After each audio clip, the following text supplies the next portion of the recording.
విజయవాడ, గుంటూరు, జడ్చర్ల, నాగర్ కర్నూల్ 4 ప్రాంతాల్లో వరద తీవ్రత ఎలా ఉందో ఈ దృశ్యాల్లో మనకు కనిపిస్తోంది. పూర్తిగా రోడ్లన్నీ కూడా వరద నీటితో నిండిపోయాయి.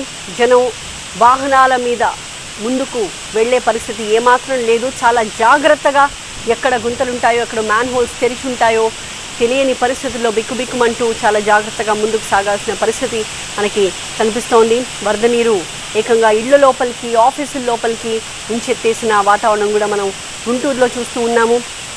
ఇంకా ఒక ప్రభుత్వ ఆసుపత్రి లోపల వరద నీరు చేరింది. జడ్చర్ల నుంచి ఆ విజువల్స్ మనం థర్డ్ బాక్స్లో చూస్తున్నాము.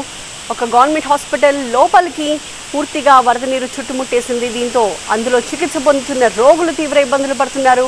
వాళ్ళ సహాయకులు అక్కడికి చేరుకుని తిరిగి ఇళ్లకు వెళ్ళడానికి కూడా చాలా ఇబ్బంది ఎదురవుతోంది. ఇక ఉమామహేశ్వర క్షేత్రంలో వరద ఉధృతికి వాటర్ ఫాల్స్ లాగా అక్కడ పైన కొండపై నుంచి కూడా నీటి ప్రవాహం మనకు కనిపిస్తోంది.